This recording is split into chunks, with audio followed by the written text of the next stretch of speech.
Eu sou o início, o fim e o meio. Mas hoje, infelizmente, falaremos do fim.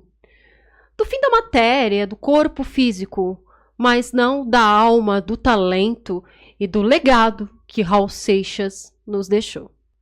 Olá, sejam todos muito bem-vindos ao canal Rita de Cássia Crimes e Mistérios. Vou pedindo para vocês se inscreverem desde o início, curtir, compartilhar o nosso especial do Raul Seixas. Lembrando que todo dia tem vídeo. De segunda nós estamos fazendo aí os especiais do Raul. Este é o último, em homenagem aos 80 anos do Maluco Beleza. E toda quinta-feira tem um caso criminal e os shorts aí durante a semana. Bem, gente, vamos lá. Retomando, aí, parabéns, Raul, né? Quando esse vídeo sair, você já vai estar com completos 80 anos. Então, parabéns desde agora, meu e de todos os seus fãs. Depois o Raul, nossa, gente, depois o Raul. Depois o Douglas coloca os parabéns aqui pra você, né? Bem, nós paramos em meados de 1984. O Raul, ele continua gravando, ele continua com contratos com algumas gravadoras e sai o clássico Metrô Linha 743, que até hoje, gente, essa música, ela é tão uma música de protesto que se a gente para pra pensar, né, quem pensa corre perigo de ter que parar de pensar. Esse álbum é maravilhoso. Eu me lembro que o Raul, ele já aparece na capa desse álbum. Esse álbum é em preto e branco. O Raul, ele aparece com um chapéu, barba, óculos escuros, cigarro, com um pé assim, lendo o jornal. E neste jornal está lá, Metrô Linha 743, né? Se eu não me engano, salvando aqui algum tipo de erro, né? Esse álbum é da Som Livre. A Som Livre, nessa época, ela já era consagrada. Para quem não sabe, o pai do Cazuza era o presidente da Som Livre, né? E a Som Livre é ali sempre muito bem vista. 1985 e 86 foram anos que para o Raul não foram muito fáceis. Ele termina o quarto casamento com a Kika Seixas, só que, diferente das outras parceiras, ele tinha contato com a Vivian, que é a filhinha caçula dele. Filhinha caçula, hoje ela tá já com mais de 40 anos, né? Mas também maravilhosa. E, gente, a Vivian, ela dá um relato que eu acho muito triste, que ela dizia assim que ela via o pai bebendo e ela naquela inocência, porque quando ele falece, ela tem 8 aninhos de idade. Ela tem, claro, tem já uma memória ali construída. E ela falava assim que ela sentia algo muito ruim quando o pai dela estava bebendo. E que ela não gostava. E uma vez ela falou, né? Eu não gosto de te ver beber. E ele olha para ela e fala: minha filha, seu pai sabe o que tá fazendo. E essa memória, assim, que ela conta de pai, um pai muito doce, que ele pegava, gente, ele escondia a mão assim e ficava brincando de homem-garfo com ela. Então ele colocava um garfo aqui, aí saía correndo atrás da Vivian, aí ele espetava as bonecas da Vivian e colocava no congelador. Aí ela falou que ia ver as bonecas, tava tudo lá, congelado e tal. São coisas que a gente consegue ver por trás do ídolo. O humano, o pai, se demonstrando, né, um pai muito carinhoso, muito maravilhoso. E recentemente, dando um pulo no tempo, uma coisa que fizeram com a Vivian Seixas que eu achei, assim, de um mau tom, de uma crueldade. Lembra que eu falei que ela tinha 8 anos? Eu não sei quem foi o infeliz, mas foi gravado em algum lugar, dizendo: ai, mas é a filha dele, cadê quando ele morreu? Numa criança de 8 anos, tá bom pra você? O que ela vai fazer? Ela pode fazer alguma coisa? Não pode, né, gente? Tirando que a pessoa nessa condição, a gente sabe que ela precisa de ajuda. Mas ela também precisa se ajudar, porque você não pode simplesmente interditar um adulto de uma hora para outra. As coisas não funcionam assim. Nós daremos um salto para 1987, quando Raul grava o Abem Bum, eu acho que fala assim. Eu nunca consegui falar o nome desse disco. Meu Deus, mas é um trava-língua, né? E o Raul, ele tinha uma música composta há um tempo que a censura não deixou ali, né? E anos depois ele deu uma adaptada nessa música. Adivinhem qual era essa música? Eu não sou besta pra tirar onda de herói, cowboy fora da lei. E, gente, estourou, mas estourou. Assim, de uma forma nacional, virou tema de novela. Virou trilha sonora de novela, boa, aquela explosão nacional. E o Raul, ele recebe seu terceiro, né, disco de ouro aí pela música Cowboy Fora da Lei. E eu amo esse álbum, gente, porque quando acabar o Maluco Sou Eu, aí ele traz umas sacadas muito legais nessa música, que fala o seguinte, o russo que guardava o botão da bomba H tomou um pilequinho e quis mandar tudo pro ar. Eu fico, gente, meu Deus do céu, de quem será que ele estava falando, né? E nessa época, como eu falei pra vocês, o Raul, ele não fazia mais shows. Meados de 86, 87, ele não fazia mais shows. Mas continuava gravando, até que surge uma oportunidade de gravar uma música com uma banda chamada Camisa de Vênus, do nosso querido Marcelo Nova, tá? Eu, particularmente, gosto muito do Marcelo Nova, muito. Não só pelo que ele fez pelo Raul, mas pelo trabalho artístico do Marcelo, né? Enfim, ele grava com Camisa de Vênus uma música, óbvio, a la Raul Seixas, né? E a la Camisa também. O Camisa de Vênus, eles são os cantores do Eu Não Matei Joana Dark, pra quem não tá associando, né? E, gente, vai lá, porque também maravilhosa, e a carreira solo do Marcelo também é muito boa. Muita estrela e pouca constelação. Meu Deus do céu. Muita estrela para pouco espaço. A música vai muito bem e tal, o Marcelo chega no Raul. Pô, Raul, vamos pro palco, Raul. Que é isso, Raul, né? E o Raul, não sei. Aí, vamos. Quando o Marcelo falou, eu gostaria de chamar aqui, né, Raul Seixas, ele falou que pensou que o ginásio fosse cair. O público, bah! Como se tivesse, assim, não sei nem explicar, isso tem gravado.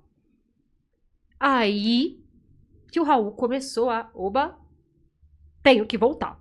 E ele sobe cantando no palco, maluco, beleza. Mas foi um convite do Marcelo, porque ele não queria voltar. Ele não queria voltar, né? Acho que até mesmo pela questão física e tudo mais. Gente, nesta época, eu acredito que começou a maior transformação física do Raul. Porque se você olha ele em 1987, na capa do Wabem Bum Wabem Bum, você começa a reparar a mudança física. Ele começa a parecer mais inchado. O cabelo muito desgrenhado, a barba, que ele era barbudo, mas você olhava que a barba era uma barba caprichada, não é porque você tem barba que você vai cuidar da barba. A parada, tal, em algumas épocas da carreira. Quando você começa a olhar, você começa a ver um certo desleixo ali no Raul. E o inchaço, que a gente reparava só no rosto, começa a aparecer no corpo. E o Raul ele começa realmente a se locomover com muita dificuldade. Nesta época, o Raul ele é obrigado a extrair todos os dentes por conta do diabetes. Na verdade, a dona Maria Eugênia Seixas, a mãe do Raul, ela faleceu também depois do Raul, devido a problemas com diabetes. Acredito que ele já tinha, né, ali a tendência a ter, por ter pessoas na família, né, ter a genética, como também o alcoolismo contribuiu e muito. Foi um agravante, e até mesmo esse inchaço. E a saúde dele, gente, eu escuto coisas assim, depois eu vou falar pra vocês que os amigos relatam que é de cortar o coração. Mas, né, infelizmente foi verdade. Em 1988, aí que fique bem claro que as pessoas confundem isso. O Raul, ele faz, tudo é verbo, Rita. O seu último álbum solo, tá? Não é o último da carreira dele em vida. É o último solo, que é a Pedra do Gênesis, que é muito semelhante à minha tatuagem. Eu sou apaixonada por aquela capa. Aí ali traz Canceriano Sem Lar, traz a Loba e traz a Lei. O Raul, quase aí, gente, 12 anos depois.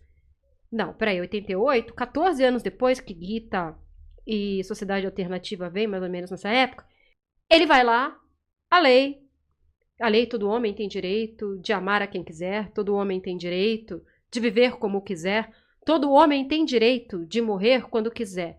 Ele começa, Viva a Sociedade Alternativa em um dos trechinhos da música. Pra quem é fã, como eu, quando eu escutei, claro, já escutei póstumo, né, gente? Com 4 anos, eu não sabia nem a que eu tinha vindo no mundo. No máximo, eu poderia simpatizar, ter visto o Raul na TV sem saber quem era. É da mesma gravadora do Wabem Boom. Devo ter falado errado? Pela terceira vez errado. Mas enfim. Que é a Copacabana. A Copacabana, ela era uma gravadora pequena, gente, que na época gravava música sertaneja. Mas ela contratou o Raul. Em 88, ele conhece a última companheira dele, que é a Lena Coutinho. A Lena Coutinho, a gente não tem tanta informação dela, mas ela foi a última companheira do Raul.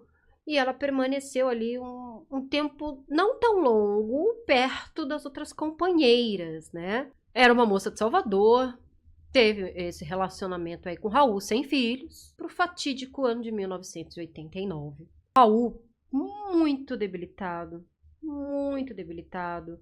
As pessoas mais próximas dizem que o próprio álcool, o que eu vou falar pra vocês é muito pesado. Mas, realmente aconteceu na vida do Raul. E uma coisa que eu quero deixar clara é o artista, que nós temos a visão do artista. O Raul, ele é um artista impecável, maravilhoso, é o meu favorito. Eu sei que também é o favorito de muita gente. Mas tem a parte humana por trás. Ele tinha ali muita ferida, né, interna. E algum motivo pra se alcoolizar. Então, ele tomava, vamos supor, uma dose de uísque. Ele não conseguia mais segurar o uísque.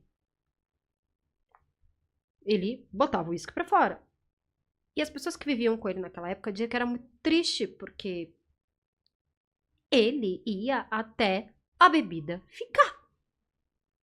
Até a bebida ficar no organismo dele. Então eu fico assim, pensando, gente, como tá o sistema digestivo de uma pessoa dessa? Ela não tem mais fígado. E olha que o fígado é resistente, gente, né? Não tem mais nada. Acabou. E a turnê, se eu não me engano, começa em 88. E é um estouro a turnê. E eles estão gravando agora, né? Os dois, A Panela do Diabo. É um álbum em parceria lá com o Marcelo Coelho. Não vou xingar o Marcelo Nova. Um beijo, meu querido. Não tô te xingando, não. Gosto de você. Com o Marcelo Nova. Raul já voltou pros palcos. Eles estão fazendo aí a divulgação do disco pelo Brasil. E o Raul, gente, esse álbum, nossa senhora, ele tem o Banquete de Lixo. Banquete, não, de lixo não, mentira, eu tô doida. Banquete de Mendigo. Que ele vai ao Jô Soares falar que ele estava em New York e que ele estava passeando ali à noite, que ele olhou e tinha um palhaço comendo lixo. O palhaço ofereceu o lixo pra ele. Aí ele falou pro Jô que ele aceitou o lixo, que ele comeu o lixo, porque era um lixo comível. Aí você pensa, né, o Jô Soares, com toda aquela irreverência dele, é uma entrevista muito boa. E o Raul parece que tá de pijama nessa entrevista, é um barato. Depois ele vai no Faustão, com o Marcelo Nova, e ali a gente já tá reparando fisicamente ele bem mal. A voz do Raul tava totalmente, assim, dava pra gente perceber muito a diferença. Eu não sei se vocês sabem, mas só pra dar um adendo, qualquer dente que você tenha na boca, ele é responsável também pelo som que sai da sua voz. Se você perde qualquer dente, você vai ter uma alteração na sua voz. Por exemplo, o Freddie Mercury, ele tinha aquela arcária dentária e ele nunca quis mexer, porque ele tinha o receio de mexer na voz dele, né? Maravilhosa a voz do Fred, ele sabia disso. Voltando ao meu amado Raul, ele se viu obrigado a tirar. Então, gente, o som, lógico, ele poderia colocar ali uma chapa que chama, né? Chapa, dentadura, antes de fazer implante e tal. E ele chegou, se eu não me engano, a colocar um implante, não é um implante, mas algo que saía, como se fosse uma dentadura.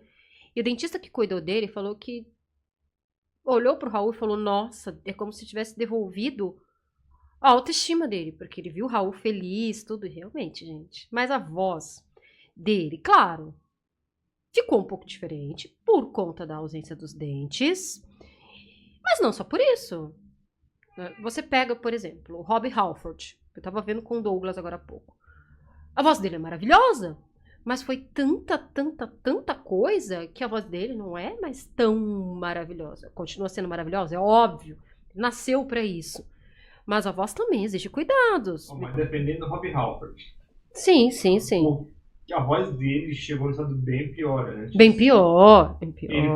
Eu ouvi alguns shows dele atual, a voz dele melhorou, né? Melhorou. Ele conseguiu, ainda bem. A mesma coisa do André Matos. Apesar do André Matos não ter esse tipo de problema, mas o André, ele fala que ele não sabia usar a voz. Que depois que ele aprendeu. Eu tô dando um exemplo desses outros astros e maravilhosos cantores aí, como o Edu Falasques, porque são cuidados constantes, gente. Álcool nunca fez bem pra voz. Você tá com dor de garganta? Toma uma dose de conhaque com limão. Tá, vai anestesiar, porque é álcool. Mas não vai curar nada. Muito pelo contrário. Se você continua ali usando e consumindo sem limites, você vai colher, vai ter uma consequência.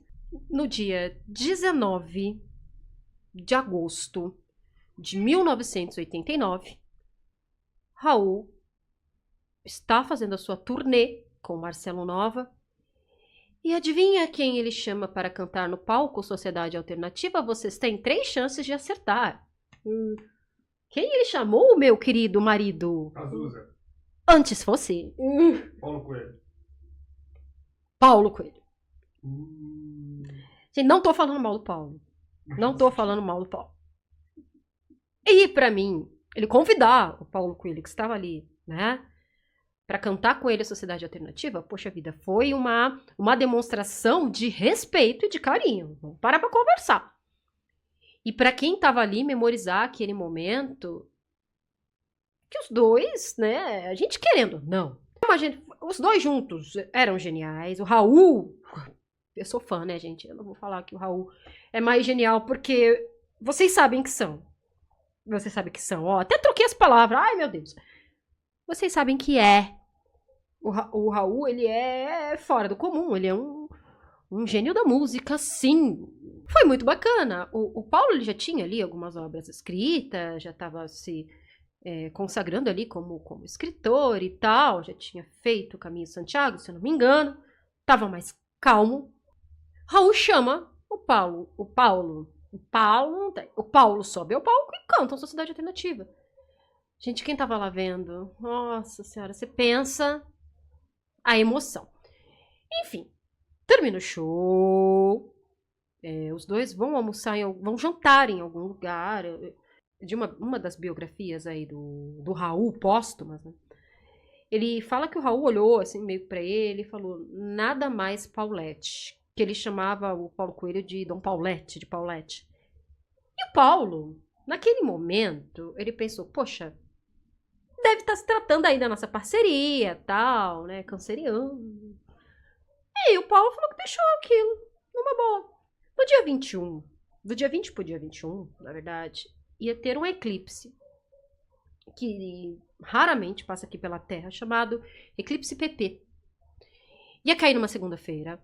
A secretária do lar, a Dalva, que tomava conta do Raul, ela chega no apartamento e ela acha estranho, porque o apartamento é muito silencioso. E ela bate, né, no quarto e o Raul não responde. Quando ela abre o quarto, ela consegue destrancar a porta, ela encontra o Raul. Sabe quando parece que a pessoa só deitou assim pra relaxar de lado? Meio que de lado e já sem vida.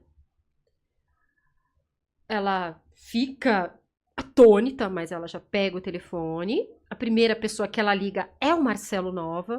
O Marcelo falou que eles tinham feito show, que ele estava exausto na noite anterior, gente, domingo, no dia de você ir fazer show e tal, né, pela vida de artista.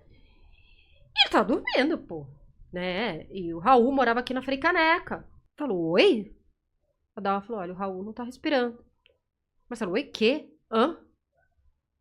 E aí, o Marcelo correu pro apartamento do Raul Seixas. Foram avisar, né, os pais que não estavam aqui no Sudeste, estavam na Bahia. E infelizmente chegou a notícia que ninguém gostaria de ouvir, que o Raul tinha ido embora.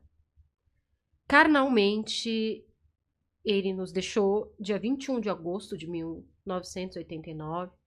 Segundo a perícia não pode falar exatamente o horário que a pessoa foi embora, mas falou que deve ter sido ali entre as 3 e pouco da manhã. Sozinho. Lá no Frei Caneca, naquele lugar ali da Frei Caneca. Se eu não me engano, é Edifício Aliança, que ele morava. Com um atestado de óbito que a gente já suspeitava. O Raul, ele teve uma parada cardíaca, tá? O pessoal fala, foi overdose. Não foi overdose. Não vou falar pra vocês, o álcool não teve nada a ver. Teve, sim. Tá? Eu acho que ninguém é tão leigo a esse ponto de acreditar se eu falasse uma coisa dessa. E eu não falaria uma coisa dessa nunca. Até mesmo porque serve de alerta para algumas pessoas que estão na luta contra algum vício. Ele teve uma parada cardíaca. Eu quero que vocês imaginem como o Raul já estava fragilizado. Diabetes, uma operação do pâncreas de 40% lá dos pedaços do pâncreas, provocada por uma pancreatite crônica, parada cardíaca provocada pela pancreatite crônica, por conta do vício em álcool. E, gente, o Brasil parou. O Raul, se eu não me engano, eu tô falando se eu não me engano, gente, porque eu sei muito, muito de Raul, mas às vezes dá uns brancos e a gente acaba também um pouco tomado pela emoção. Ele foi velado aqui em São Paulo. E, gente, olha, eu sei, eu entendo que as pessoas querem ter uma despedida de um ídolo. Pra ser bem honesta, se eu tivesse viva eu já tava, lógico, né? 4 anos tu já tá vivo. Mas se eu tivesse um pouco mais de consciência nessa época, fosse fã como eu sou hoje, adulta, né? Eu não sei se eu iria ver uma pessoa ali no leito já, né? Total. Porque... Leito não, no caixão, né, gente? Leito é leito de hospital. Eu não iria querer guardar a imagem do meu ídolo sem vida. E aí vai começar as bizarrices que eu não queria dizer. Mas eu vou falar. Principalmente que eu acho totalmente desrespeitoso com a família e com quem é fã de verdade. As pessoas, elas têm o direito de se despedir? Óbvio, evidente que tem. E começou o tumulto no caixão da pessoa. Antes de colocar aquela outra tábuazinha parafusada, tem aquela telinha de vidro para as pessoas olharem. O fã estava tão embriagado que caiu em cima desse vidro. Quero que vocês pensem na cena. E você escutava Pai Nosso misturado com Maluco Beleza. Enfim. O corpo seguiu para Salvador. cemitério da saudade. E na hora de sepultar, o povo pegou, tomou o caixão da mão das pessoas ali de quem ia sepultar e o público sepultou o Raul. E as imagens até hoje são muito comoventes. O povo levantou o caixão assim e ele foi sepultado pelo público que ele queria tanto o reconhecimento como cantor, como letrista. Apesar dele falar que ele era um ator, que ele era tão bom ator, que ele fingia que era compositor e cantor e todo mundo acreditava. Mas aquele público era o público que o ama e que segue o amando. E aonde quer que ele esteja, da espiritualidade, independente do que vocês acreditem, eu eu tenho certeza que ele ficou muito tocado em ver faltas de respeito à parte, que a gente vai ter que entrar nela, o público levantando e sepultando o Raul e cantando as músicas que são inesquecíveis até hoje. Faltas aí de algumas sensibilidades midiáticas ou às vezes de pessoas sem noção, de fotografarem a pessoa dentro ali do caixão. Ai, gente, tá batendo o microfone. Isso eu acho de uma bizarrice horrível, porque já não chega, por exemplo, a dona Maria Eugênia, ela já é falecida, mas tanto ela como o pai do Raul, o Raulzão, não, o pai dele era o Raulzinho, porque o avô era o Raulzinho, o Raul Seixas, o Raulzito. E eles em vida, o pai do Raul foi logo depois do filho, mas a dona Maria Eugênia ficou ainda um tempinho viva. E os amigos ficarem dando de cara, às vezes quando ia abrir uma biografia, tá com aquela foto. Que eu, particularmente desnecessário. Pra quê? Pra ver que o inchaço de um rosto sofrido tinha saído. Pra fotografar uma pessoa, gente, morta dentro de um caixão pra colocar na primeira capa de um jornal? Para! Às vezes a gente fica pensando, cadê a empatia das pessoas? Cadê a sensibilidade das pessoas? Todo mundo sabia, de uma certa forma, o que tinha provocado a morte do Raul. Não foi novidade pra ninguém. Porque publicamente as pessoas estavam vendo que ele não estava tão bem, né? E o Raul, ele tem fãs que o acompanhou desde o início da carreira. Meu pai é um. E meu pai sempre fala, meu pai, minha mãe, essas pessoas que viveram mais a época do Raul, dava pra perceber. E você vê o ídolo, lógico, mas tem o ser humano por trás. E o ser humano tem suas fragilidades. Em 1990, um ano depois do falecimento do Raul, São Paulo tem a primeira passeata sobre o Raul. 21 de agosto de 1990, São Paulo ganha a passeata em homenagem ao Raul Seixas. E, gente, todo 21 de agosto, ela sai ali de perto do Teatro Municipal e vai um monte de gente. Aí o pessoal, tem gente que fica pedindo doação de vinho. Tem, assim, de todas as figuras, mas é uma homenagem muito bacana. Tempos depois, também na década de 90, o Raul recebe diversas homenagens e uma que eu amo é da Rita Lee. A Rita Lee, ai Jesus, vou até me arrumar. Ela faz um filminho, um filme, chamado Tantas Estrelas por Aí. E ela se veste de Raul. A Kika Seixas quem faz é a Marisa Hort. A Magda do Sai de Baixo. Sei que você não gosta de chamar você de Magda, mas Marisa Hort é um excelente personagem. Eu lembro... A Marisa Hort é uma excelente personagem. Falei para a Marisa Hort que ela fez uma excelente personagem. Como tudo que ela faz é muito legal. Aí o Raul, na época que pensaram que ele não era ele, lembra que eu falei? Lá nos anos 80, confundiram ele com compositor. Gente, a Rita Lee cantando Mosca na Sopa. Nossa, é impagável! É impagável! Eu fui assistir a biografia dela no cinema e passa. Acho que meu marido falou assim, ó, tava ali na rua chorando, eu trouxe, não sei nem quem é. Por que Raul é lembrado até hoje? Não, calma. Não, você prometeu fofoca da boa e não cumpriu. Eu tô aqui pra te cobrar. Ah, sim. Paulo Coelho. O que Paulo Coelho disse de Raul? Relembrando. Babados envolvendo o nome de Raul Seixas. Diversos. Primeiro que saiu, nos anos 90, que o Raul teve um namorado. Gente, se o Raul fosse gay, ele não teria problema nenhum em falar, tenho certeza. Por que inventaram esse absurdo?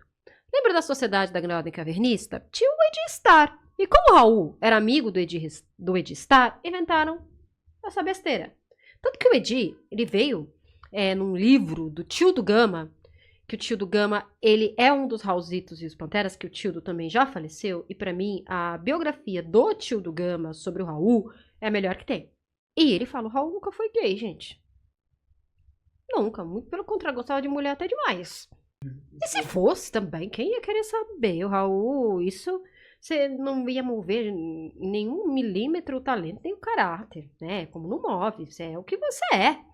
E disse a pessoa que acabou de descobrir que o Vini é gay. Você, né? Eu também não acho, meu filho não é muito isso. O Douglas tem o gaydar queimado. Ou não estreado.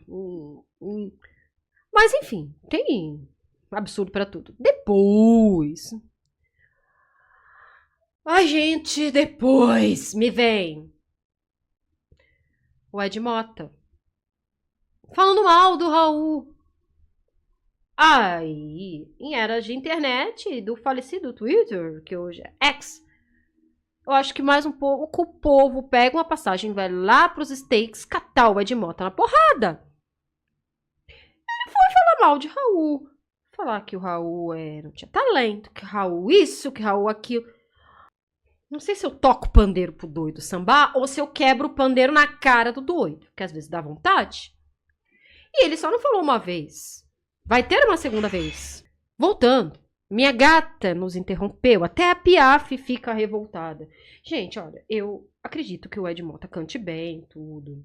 Prefiro o tio dele, é óbvio. Eu sou apaixonada pelo Tim Maia. Mas, pô, ele não precisa disso. Para com isso, Ed. Você não precisa disso, cara. Sabe, hoje que eu estou, assim, medicada, estou falando dessa forma com você. Mas... E que a Jéssica me botou meu cabelo de novo, ó. Porque eu não sei se vocês sabem. O cabelão que aparecia há um tempo atrás, sim, era meu. Aí eu tive Covid, né? Com os problemas de saúde, meu cabelo ficou um pouco mais ralo. O que Rita fez? Eu nado, né? Também há um tempo. Tchum, passei a tesoura. Gente, eu tava achando cabelo ralo. Eu fui lá, só coloquei ia colocar só os cabelinhos. Quando a Jéssica botou, depois você bota o arroba da Jéssica aqui, que ela merece. Depois que ela botou, eu parou, não corte. Vestido perua veio. Raul, você me entende. Você tem uma fã perua, Raul. O que eu posso fazer, Raul Seixas? Eu te amo, mas eu sou uma perua. Segunda fofoca. Paulo Coelho.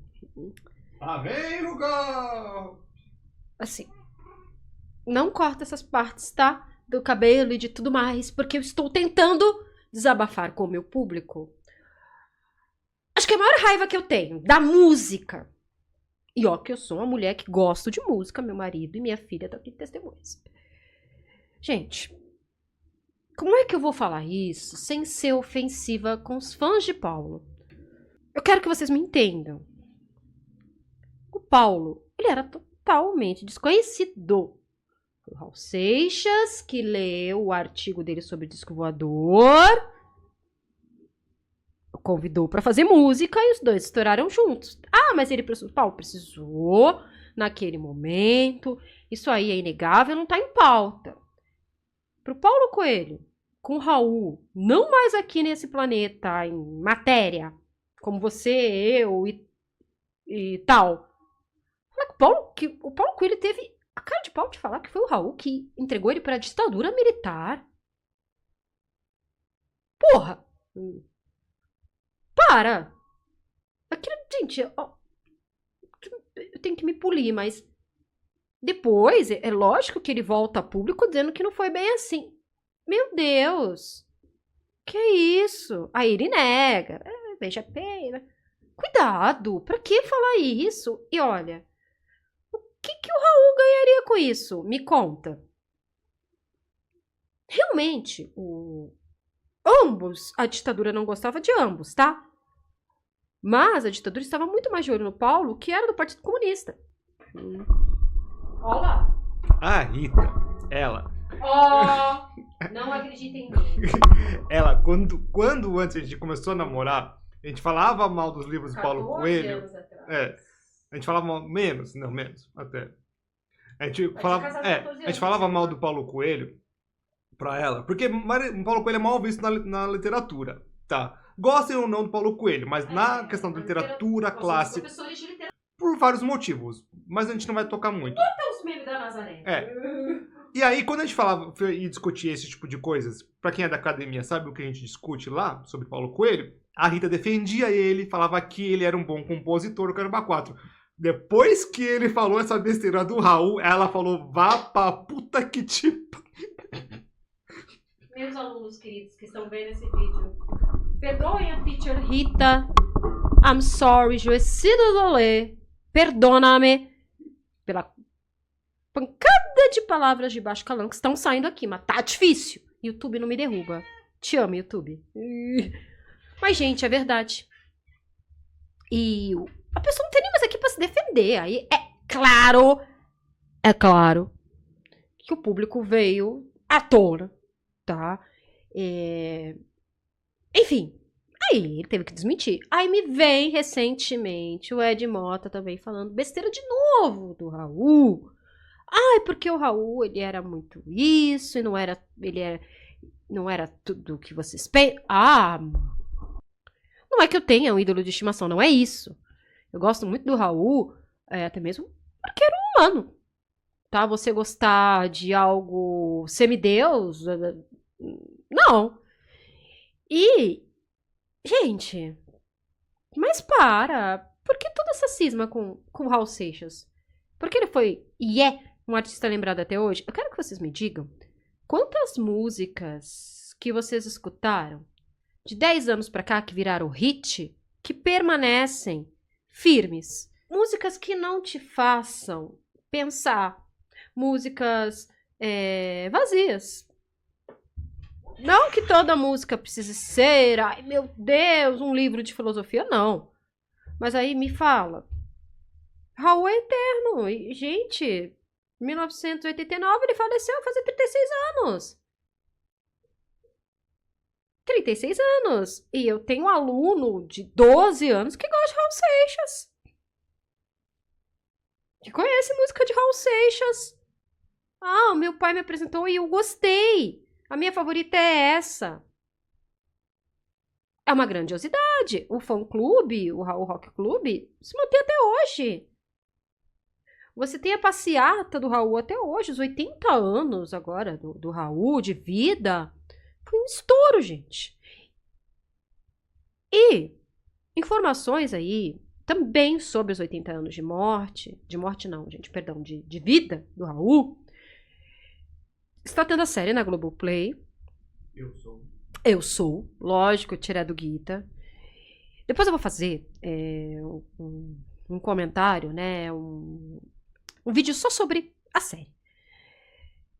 Porque eu vejo como fã, mas também vejo como uma pessoa que gosta e conhece muito a obra do Raul. Faltam 2 episódios ainda, né, amor? 2? Faltam 2 episódios pra gente terminar de ver. Eu quero ver com calma pra poder gravar. Sai aí ainda em julho, não demora muito. E no MIS, a partir segunda quinzena, eu acho, de julho já, vai trazer uma exposição sobre o Raul. O MIS aqui em São Paulo. Então, gente, 80 anos do Raul, vale a pena ir lá no MIS. Também saiu de cartaz em São Paulo, mas o Bruce Gonlewski, Borussia, um beijo pra você, que há muitos anos atrás, o Bruce ele fez uma homenagem ao Renato Russo, e ele viajou ao Brasil com a banda Arte Profana, e foi muito bacana, ele foi bem reconhecido. E o Bruce é um excelente ator. E os meninos também, que na época tocavam com ele, o Arte Profana, também todos maravilhosos. O Bruce ele está com uma peça do Raul Raul Seixas, o musical, Bruce, se eu errei o nome da peça, você me perdoa, que é muita informação. Se eu não me engano, ela tá no Sul agora. Você que tá no Sul, procura, vai lá assistir o Bruce. Por que eu não fui? Eu tenho uma coisa que eu não sei explicar o que é. Mas por exemplo, eu fui na do Renato Russo, também sou muito fã do Renato, o Bruce fez um trabalho maravilhoso, e a minha dúvida não é sobre o trabalho do Bruce, mas é como eu me sentiria vendo alguém interpretando o Raul. É a mesma coisa que eu tenho com a série, com covers não, com sósias. Falando da peça, tem um outro ator também, depois eu vou lembrar do nome dele, Douglas, mais uma coisinha pra você colocar aqui na edição. Tem que me mandar, se você fala pra colocar, me manda depois. Ele fez o Cowboy Fora da Lei, uma peça que rodou bastante o Brasil, maravilhoso.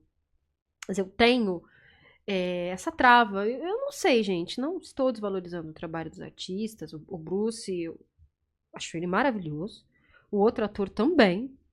Toda homenagem, com a boa intenção, como a Vivi Seixas, a Vivian, que é a filha dele, que é DJ, e tem um projeto de música eletrônica, que envolve também as músicas do pai, e tem uma autenticidade muito bacana, apesar de eu não ser fã de música eletrônica. E é o pai dela? É só isso? É o pai dela, só. Então é lógico que ela vai querer homenagear o pai. Tudo isso é muito válido.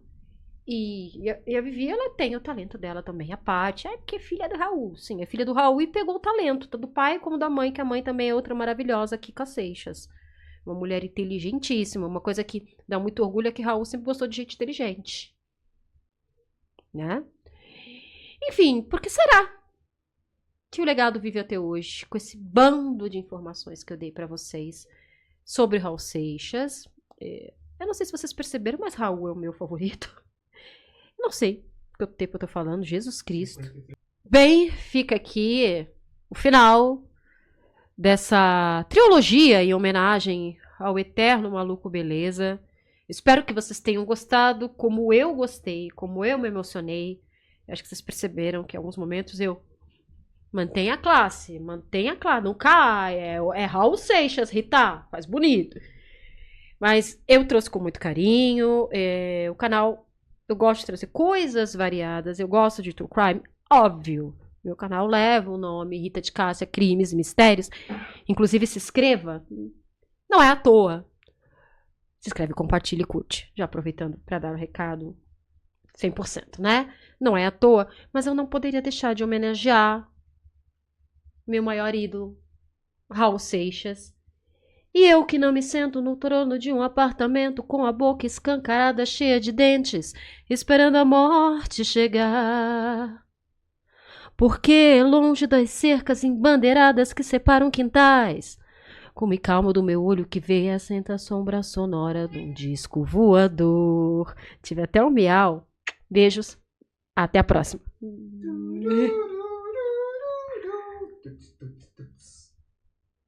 A verdade está lá fora.